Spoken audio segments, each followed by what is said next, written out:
Language of A model reporting.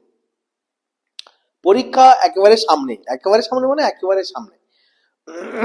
এখানটায় মোটামুটি তোমাদের পড়ার প্রিপারেশনের লেভেল স্যাচুরেট হয়ে গেছে।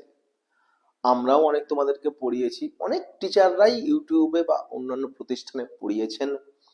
তো এক কথায় এই জায়গায় দাঁড়িয়ে আমি আশা করব যে একদম প্রিপারেশন তোমাদের তুঙ্গে বা প্রিপারেশনের একেবারে শেষ শেষ ফেজ।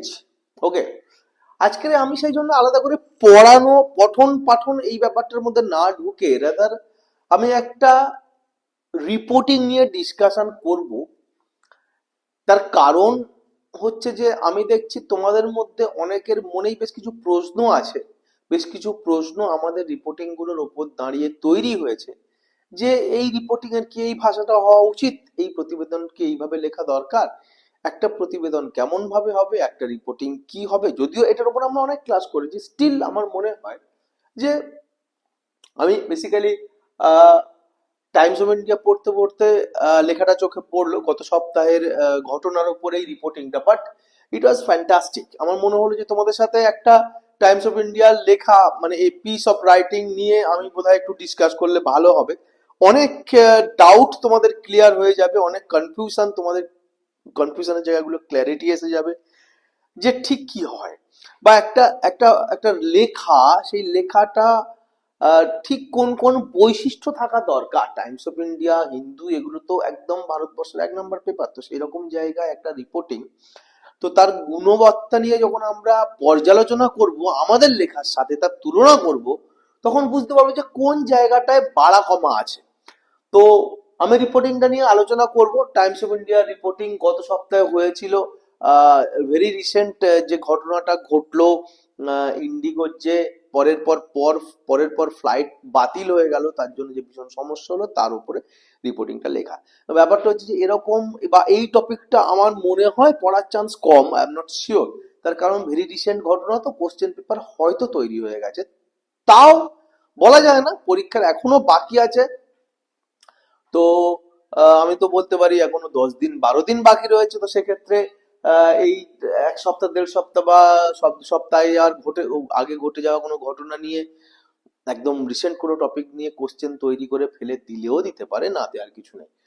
তো আমি রিপোর্টিংটা শুরু করব। রিপোর্টিং এর সময় আমি রিপোর্টিংটা তোমরা স্ক্রিনে দেখবে, আমি পড়বো। পড়ার মধ্যে মধ্যে কোন জায়গাটায় কি কি বৈশিষ্ট্য, সেগুলো আমরা কিছু পয়েন্টের লেন্সের মধ্যে দিয়ে ভেরিফাই করব বা চেক করব। রাইট ল্যাঙ্গুয়েজ কনস্ট্রাকশন, অর্থাৎ construction of the reporting, literature of the reporting, language of the reporting, beauty of the writing, wholesomeness, কেমন একটা একটা লেখাটা একটা মানে অর্গানিক হোল হিসেবে কাজ করলো, একটা একটা সৌষ্ঠবপূর্ণ রচনা হলো। ওকে, এবং ফরম্যাট, তো ফরম্যাট আলাদা করে যদিও কিছু বলার নেই, স্টিল এটা তো আমরা একটা অবশ্যই ইম্পর্টেন্ট পয়েন্ট যেটা আমাদের রচনার ক্ষেত্রে মাথায় রাখতে হয়। এগুলো আমরা চেক করতে থাকবো যে লেখাটার মধ্যে কোন কোন জায়গাগুলোই এই পয়েন্টগুলো টাচ করছে, এই পয়েন্টগুলোর দ্বারা ভেরিফাই হচ্ছে লেখাটা। ওকে, তো চলো লেখাটা স্টার্ট করি, বা বলা যায় লেখাটা নিয়ে বিশ্লেষণ স্টার্ট করি রাদার। ওকে, দেখো টাইমস অফ ইন্ডিয়ায় এসছে টপিকটা chaos, abuse, fear, colon, IndiGo staff recall, crisis trauma. Okay, Kolkata, একটা ডেট দিয়ে দেবে। তো দেখো আমি যদি এগুলোর বাংলা করি তাহলে মোটামুটি এরকম হবে। ক্যাওস অর্থাৎ গন্ডগোল, হট্টগোল, ঝামেলা। অ্যাবিউজ, অ্যাবিউজ মানে গালাগালি, দুর্ব্যবহার, অভিশাপ, কুৎসা, যে কোনো কিছু ভাবে ব্যবহার করা যেতে পারে। ফিয়ার, ভয়।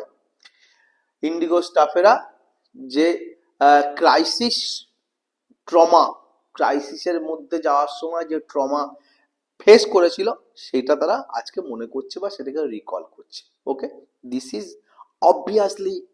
অবভিয়াসলি এ ক্যাচি ইন্ট্রোডাকশন বা হেডিং বা টাইটেল। যেটা আমাদেরকে রিপোর্টিং এর ক্ষেত্রে দিতে হবে। এবং আমি আবার বলবো যে রিপোর্টিং এর ক্ষেত্রে টাইটেল দেওয়ার সময় কিন্তু কোনো তার নিয়ম থাকবে তা না, তা যেন সত্যি পারফেক্ট, অর্থাৎ ওইটার জন্য ফিট বসে যে টপিকটা সেটার জন্য, এবং সেটা দৃষ্টিনন্দন, সুন্দর, আকর্ষণীয় হয়। ক্লিয়ার? চলো পড়ি, এবং অবভিয়াসলি তোমরাও আমার সাথে পড়ো, এবং পড়তে পড়তে আমরা ওইগুলো চেক করতে থাকবো। Kolkata, angry flyers screamed at them, profanities were hurled from all directions, phones were snatched away, and work terminals were damaged. Full stop. First sentence. দেখো, প্রথম প্রথম সেন্টেন্সটার মধ্যে চারটে ছোট ছোট বাক্য জুড়ে জুড়ে কমা দিয়ে তৈরি হয়েছে, যার মধ্যে বৈশিষ্ট্য হচ্ছে তিনটেই কিন্তু ভাববাচ্যের বাক্য।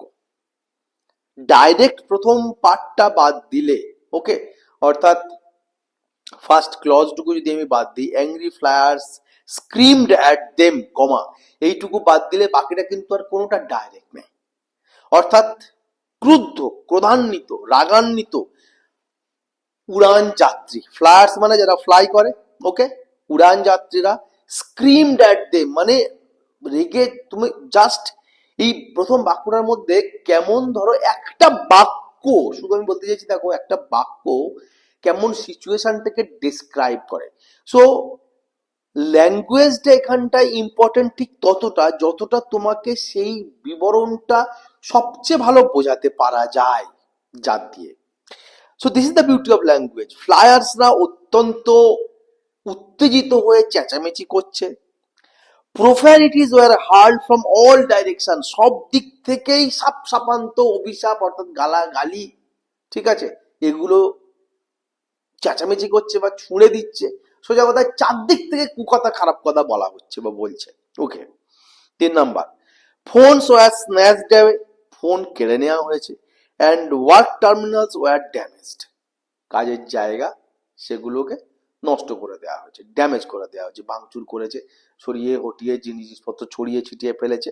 ওকে, Indigo Airlines ground staff at Kolkata Airport, who endured 60 hours of extreme stress and tension from midnight of December 1 until the afternoon of December 6, are glad that the nightmare is over. সেই ground স্টাফরা Indigo এয়ারলাইন্সের, যারা 60 ঘন্টা ধরে সেই দুর্দান্ত মানে মারাত্মক বা মর্মান্তিক চাপের সামনে এবং দুশ্চিন্তার সামনে দাঁড়িয়েছিল বা কাজ করেছিল, তার মধ্যে ডিসেম্বরের 1 ডিসেম্বরের মধ্যরাত থেকে আরম্ভ করে 6 ডিসেম্বরের বিকেল অবধি, তারা এইটুকু ভেবে শ্বাস ফেলছে যে যাক, যে নাইটমেয়ারটা ছিল, যে বিভীষিকাটা ছিল, সেটা দূর হলো। ওকে, তো বৈশিষ্ট্য কি দেখো এইটুকুর মধ্যে প্রথমেই আমি যেটা বলবো সেটা হচ্ছে বৈশিষ্ট্য হচ্ছে যে অ্যাট ফার্স্ট প্রথম দুটো বাক্য যা 4-5টা টুকরো টুকরো নিয়ে তৈরি হয়েছে, সেই বাক্য দুটোর মধ্যে কিন্তু পুরো ঘটনা বিবরণ হয়ে গেল। এবং তার সাথে সাথে যে শব্দগুলো ব্যবহার করা হয়েছে, আমার মনে হয় এই শব্দগুলোর অন্য কোনো প্রতিশব্দ দিলে এর চেয়ে ভালো হতো না। এটা বেস্ট ওয়ার্ডস, পারফেক্ট ওয়ার্ডস এখানটায় ইউজ হয়েছে। ওকে, চলো নেক্সট যাই আমরা। Kicked up by the Indigo flight delays and cancellations finally appearing to settle down, the airline staffs recounted the hours they spent in fear, with some caught in middle of angry passengers who were livid over the lack of information on their flights and furious after cancelled flights left them stranded. সিচুয়েশনটা কি, আরেকটু situation বিবরণ হলো আরেকটু সুন্দর ভাষার মাধ্যমে। With the dust kicked up by the IndiGo flights delays, অর্থাৎ দেখো dust kicked up, dust kicked up মানে ধুলো উড়েছে তাই না, তা না, উষ্মা তৈরি হয়েছে, ক্রোধের সঞ্চার শুরু হয়েছে, ঠিক আছে, বাষ্প তৈরি হচ্ছে, সেটাকেই ব্যবহার করা হচ্ছে ডাস্ট কিকড আপ। সো এখানটায় আমরা লিটারেচারকে টাচ করছি। Okay, dust kicked up by the IndiGo flight delays, অর্থাৎ ইন্ডিগো ফ্লাইট যে বিলম্ব হওয়া শুরু হলো, দেরি হওয়া শুরু হলো, সেখান থেকে শুরু হয়েছিল রাগের জন্ম বা উষ্মার সূচনা। And delays and cancellation, delay হচ্ছে cancellation, and finally appearing to settle down. Okay, এবং ধীরে ধীরে সেটা সেটেল ডাউন হলো। এই পুরো প্রসেসটার কথা বলা হচ্ছে। The airline staff recounted the hours they spent in fear. Airline স্টাফেরা এটাকে মনে করছে যে এই সময়টা তারা ভয়ের সাথে কাটিয়েছে। With some caught in middle of angry passengers who are livid. এবং কেউ কেউ সেই অবস্থায় রাগান্বিত, ক্রোধান্বিত, বিরক্ত প্যাসেঞ্জারদের মাঝখানে ছিল।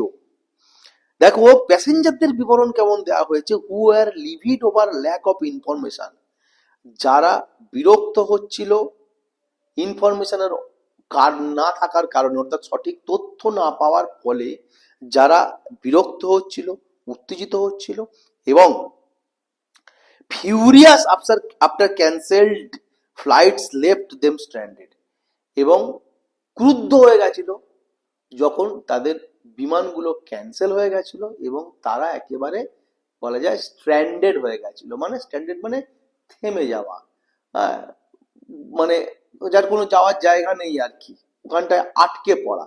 যখন তারা তাদের বিমানগুলো দেখলো ক্যান্সেল হয়ে গেছে, যখন তারা বিমানবন্দরে আটকে পড়লো, তখন তারা ফিউরিয়াস হয়ে গেল। এই পুরো সময়টা রিকালেকশন করছে কারা? গ্রাউন্ড স্টাফেরা। Next para, passengers booked on our flights. এই দেখো এবার শুরু হচ্ছে ইনভার্টেড কমা, অর্থাৎ কেউ কেউ বক্তব্য রাখছে এটার উপরে। নিশ্চয়ই কোনো প্রত্যক্ষদর্শী হবে, নিশ্চয়ই কোনো স্টেক হোল্ডার হবেন, অর্থাৎ যিনি এইটার মধ্যে রয়েছেন বা ছিলেন। Passengers booked on our flights were understandably very upset over the delays that were building up and cancellation that were being announced after hours of waiting. Obviously যারা যাত্রী আমাদের এখানটায় বুক করে এসছিল, মানে বোঝাই যাচ্ছিল, আন্ডারস্ট্যান্ডেবলি ভেরি আপসেট, বোঝাই যাচ্ছিল যে তারা বিরক্ত হচ্ছে বা হতাশ হয়ে যাচ্ছে। কেন? Over the delays that were building up and cancel that were being announced, বিলম্বের কারণে, উড়ান বিলম্বের কারণে, এবং সেগুলো ক্রমান্বয়ে যে বাতিল হয়ে যাচ্ছে সেই খবরের দ্বারা। ওকে, এবং অপেক্ষা তারা করেই যাচ্ছে। They demanded to know what was happening, তারা জানতে চাইছিল কি হয়েছে। Unfortunately the situation evolved so fast even we were not aware. এত তাড়াতাড়ি ঘটনাগুলো ঘটে গেছিল যে আমরা নিজেরাই কি হচ্ছে জানতাম না। নাও we know that a string of events contributed to a set of delays whose cascading effect resulted in even further delays and eventually cancellation. Whoa, what a sentence! মানে বিশ্বাস করো আমি তোমাদেরকে এই সেন্টেন্সটাকে আন্ডারলাইন করতে বলবো। সেন্টেন্সটার লিটারেচার ভ্যালু, সেন্টেন্সটার বিউটি, সেন্টেন্সটার কনস্ট্রাকশন কত মহিমাপূর্ণ, কত মাধুর্য ভরা, কতটা লাবণ্যময়, শুধু দেখো। Let me repeat the sentence. Now we know that, আমরা জানলাম যে a string of events contributed to A set of ডিলেস, মানে স্ট্রিং অফ ইভেন্টস একটা পার্টিকুলার ঘটনা না, ঘটনাক্রম, অনেকগুলো ঘটনা, একগুচ্ছ কারণ বা একগুচ্ছ ঘটনা দায়ী ছিল বা কারণ ছিল বা এর পিছনে ছিল। কিসের পিছনে? Resulted, contributed to A set of ডিলেস, অর্থাৎ একটা ডিলে হয়নি, দুটো ডিলে হয়নি, পর পর একের পর এক ফ্লাইট গুলো ডিলে হয়েছে, সেটাকে বলছে সেট অফ ডিলেস। অর্থাৎ অনেক, এই যে একের পর এক বিমানগুলো বিলম্ব হলো, তার পিছনে ক্রমান্বয়ে কারণ ছিল বা একগুচ্ছ কারণ ছিল। হুজ ক্যাসকেডিং এফেক্ট, যার ক্যাসকেডিং এফেক্ট কোনটা? ক্যাসকেডিং এফেক্ট হচ্ছে, মানে বাংলা তুমি যদি বলো দাও, জলতরঙ্গ প্রভাব। অর্থাৎ দেখেছো পাহাড়ের ওপর থেকে পাহাড়ের জল বা পাথরের ওপরে ঝর্ণার জল, নদীর জল লাফিয়ে লাফিয়ে নিচে নামে, দ্যাট ইজ ক্যাসকেডিং, একটার উপর লাফাচ্ছে, আবার পরেরটা নিচে তার উপর লাফাচ্ছে, আবার নিচে গিয়ে লাফাচ্ছে। তো বিবরণ করেছে দেখো তুমি যে এই পুরো বিষয়টা, অর্থাৎ অনেকগুলো কারণ এবং পরপর দেরি হয়ে যাওয়া ফ্লাইটগুলোর ঘটনা, ওকে, whose cascading effect resulted in even further delays and eventually cancellation, যেগুলো পরের গুলোর জন্য আরো দেরি করিয়ে দিল পরের ফ্লাইটগুলোর ক্ষেত্রে, এবং ফলত বা শেষ পর্যন্ত সেগুলো সব ক্যান্সেল হয়ে গেল। Next, caught in the middle of the crisis, we tried our best to cooperate with passengers and assure them that there was nothing wrong with the airline and that their concerns about travel or refunds would be addressed.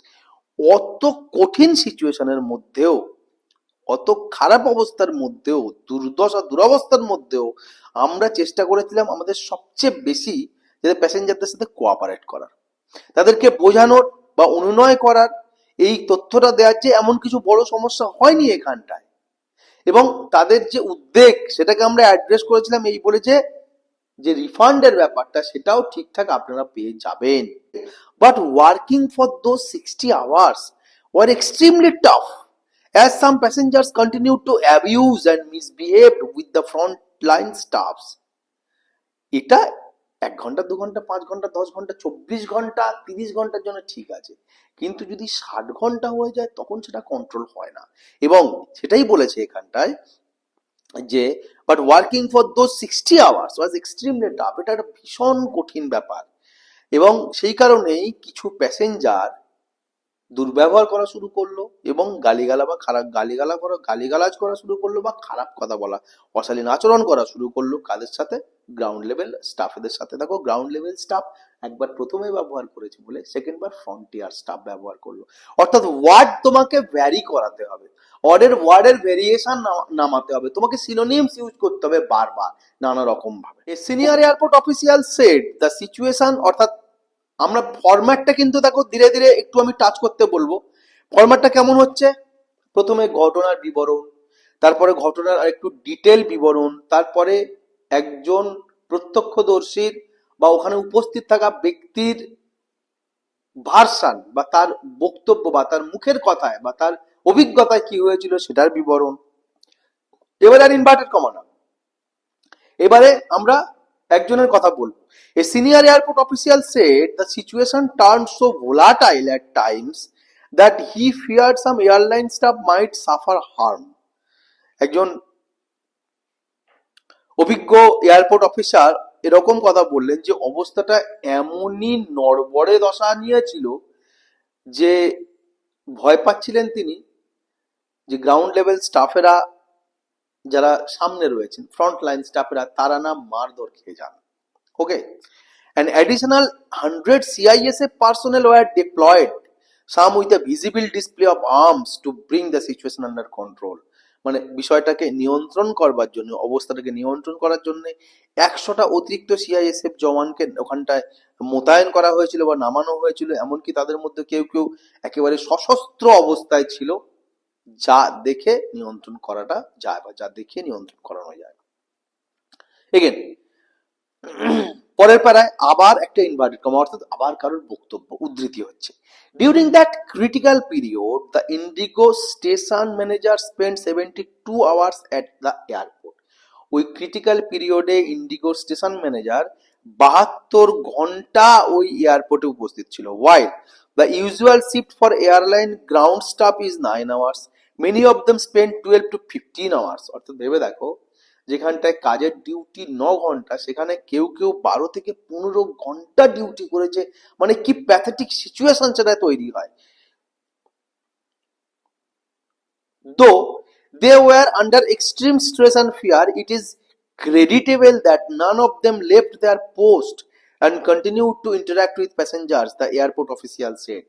Airport official এই কথাটা বললেন যে ভীষণ চাপ ছিল, অনেক ভয় ছিল, কিন্তু কেউ তার নিজের জায়গা ছেড়ে পালিয়ে যায়নি। প্রত্যেকেই কিন্তু শেষ পর্যন্ত প্যাসেঞ্জারদের সাথে কথা বলেছে, প্যাসেঞ্জারদের সাথে যোগাযোগ রক্ষা করেছে।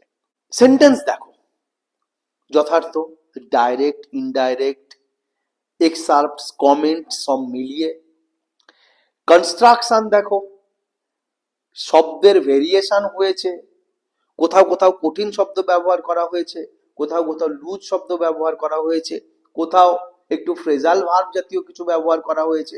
অর্থাৎ ভাষা যখন যেমন প্রয়োজন লেখার জন্য ঠিক তখন তেমন ব্যবহার করা হয়েছে। তুমি এক ধাঁচে রিপোর্টিং মানে খুব সহজ সরল, রিপোর্টিং মানে খুব জটিল কঠিন, রিপোর্টিং মানে খুব তেরচা বাঁকা, কিচ্ছু এরকম একটা ধাঁচের কম বলে তুমি লেখাটাকে ফেলতে পারবে না। একটা সুললিত সুন্দর ভাষা, সুন্দর তার অনুভূতির মধ্যে দিয়ে একটা বিবরণ যাচ্ছে বা চলছে। Okay, sources said several of the, this is the last para, okay, of that reporting. Sources said several of the 700 odd indigo white color employees are at Kolkata airport are undergoing counseling and therapy session. দেখো লাস্টের এই ছোট্ট একটা line, অর্থাৎ কি লাইনটা বলছে যে সূত্রের খবর বা সূত্র মারফত খবর যে প্রায় 700 ইন্ডিগো কর্মীদের বা কর্মচারীদের, হোয়াইট কলার মানে যারা ডেস্ক জব করে মেনলি আর কি, অর্থাৎ একটা ফ্লাইটের সাথে অনেক রকম ভাবে যুক্ত থাকে লোকজন। কিছু থাকে যারা ওড়ায়, কিছু ওপরে থাকে, কিছু ইঞ্জিনিয়ার থাকেন, কিছু লেবার থাকেন, কিছু কর্মচারী থাকেন, সব রকম থাকে, কিছু মাল লোডিং আনলোডিং থাকে। বাট কাদের কথা বলা হচ্ছে? হোয়াইট কালার, অর্থাৎ যারা মেনলি মানে এই লজিস্টিক সিস্টেমটার মধ্যে থাকে, যারা টেবিল চেয়ারে বসে কাজ করে। ওকে, হোয়াইট কালার জব যারা, এরকম 700 জন এমপ্লয়ীদের কলকাতা এয়ারপোর্টে সেই সময় ঘটনায় উপস্থিত যারা ছিল তাদেরকে, বা তাদের উপস্থিত যারা ছিলেন তাদেরকে থেরাপি দেয়া হচ্ছে এবং কাউন্সেলিং করানো হচ্ছে। অর্থাৎ দেখো কেমন ভাবে আমি বলতে চাইছি যে একটা সার্কেল কমপ্লিট হয়, একটা সার্কেল কমপ্লিট হয় একটা লেখার মধ্যে দিয়ে। সার্কেল কমপ্লিট হয় কেন? একটা সেন্স তৈরি করে। একটা সেন্স কেন তৈরি করে? একটা হোলসামনেস তৈরি হয়। কোথায় হোলসামনেস তৈরি হয়? আমি আমার টপিকের হেডিং দিচ্ছি কি? হেডিং দিচ্ছি যে chaos, abuse, fear, Indigo staff recall, crisis trauma. Chaos describe করেছি, অ্যাবিউজ ডেসক্রাইব করেছি, ফিয়ার ডেসক্রাইব করেছি রচনার মধ্যে। অর্থাৎ আমি এরকম নয় যে একটা হেডিং লিখে, একটা টাইটেল লিখে তাকে ডেসক্রাইব করছি, রাদার আমার ডেসক্রিপশন থেকে ডিরাইভ হচ্ছে টাইটেল। ডেসক্রিপশন পড়ে তার থেকে যেন ক্যাচ ওয়ার্ড গুলো তুলে নিয়ে আমি টাইটেল বানাচ্ছি। সো যা আমি বিবরণ দিয়েছি তার থেকে ক্যাওস শব্দটা, অ্যাবিউজ শব্দটা, ফিয়ার শব্দটা যেন best derivation. Indigo staff recall crisis trauma, Indigo staff recall করছেন ঘটনাটা ঘটে যাওয়ার পরে কি হয়েছিল, এবং ক্রাইসিস ট্রমা, এই লাস্টে দেখো ট্রমা ক্রাইসিস এই ওয়ার্ড দুটো রয়েছে, এই সিচুয়েশনটা রয়েছে বলেই একদম শেষ পাড়ায় বলা হচ্ছে যে almost 700 white colour staff, Indigo staff, যাদের কিন্তু করা হচ্ছে কাউন্সেলিং, যাদের দেয়া হচ্ছে ট্রমা কেয়ার। অর্থাৎ এইটাকেও, এই শেষের ওয়ার্ড দুটোকেও জাস্টিফাই করা হচ্ছে, বা উল্টোটা অবস্থাটা এমন ছিল যে যার থেকে যেই প্যারাটার জন্য, যে প্যাসেজটার জন্য এই শব্দ দুটো চলে এলো হেডিং এ বা চলে এলো টাইটেলে। So this is all about today's class. কেমন ভাবে একটা রিপোর্টিং হয়, কেমন ভাবে একটা হাইব্রিড মোড তার প্রত্যেকটা জায়গায় থাকে, কেমন ভাবে এই ল্যাঙ্গুয়েজ, কনস্ট্রাকশন, লিটারেচার, বিউটি, হোলসামনেস ফরম্যাটটার একটা সরি একটা দুর্দান্ত মিশেল তৈরি করলেই একটা সঠিক রিপোর্টিং তৈরি হয়, তা আমরা দেখলাম। ঠিক এরকম ভাবেই তোমরা রিপোর্টিং লেখা আশা করি প্র্যাকটিস করেছো। যদি কোথাও খামতি থেকে থাকে, যদি কোথাও শর্টকামিংস থেকে থাকে, তো এই সময় সেই জিনিসটা রিকভার করে ফেলো। এখনো 8টা-10টা দিন আরামসে সময় আছে। ওকে, তো hope for the best and wish best of luck for you. খুব ভালো করে পড়াশোনা করো। এগেন এগেন একটা ছোট্ট কথা যেটা আমরা বলেই থাকি, যে তোমরা বেশি পরিমাণে সিভিল সার্ভিস দাও, বাঙালি ছেলেরা বেশি পরিমাণে সেন্ট্রাল গভর্নমেন্টের পরীক্ষা দাও। প্রত্যেকটা সেন্ট্রাল গভর্নমেন্টের বড় পোস্টে বাঙালি ছেলে মেয়েদের নাম থাকবে, এটাই আমাদের স্বপ্ন। ওকে, চল টাটা।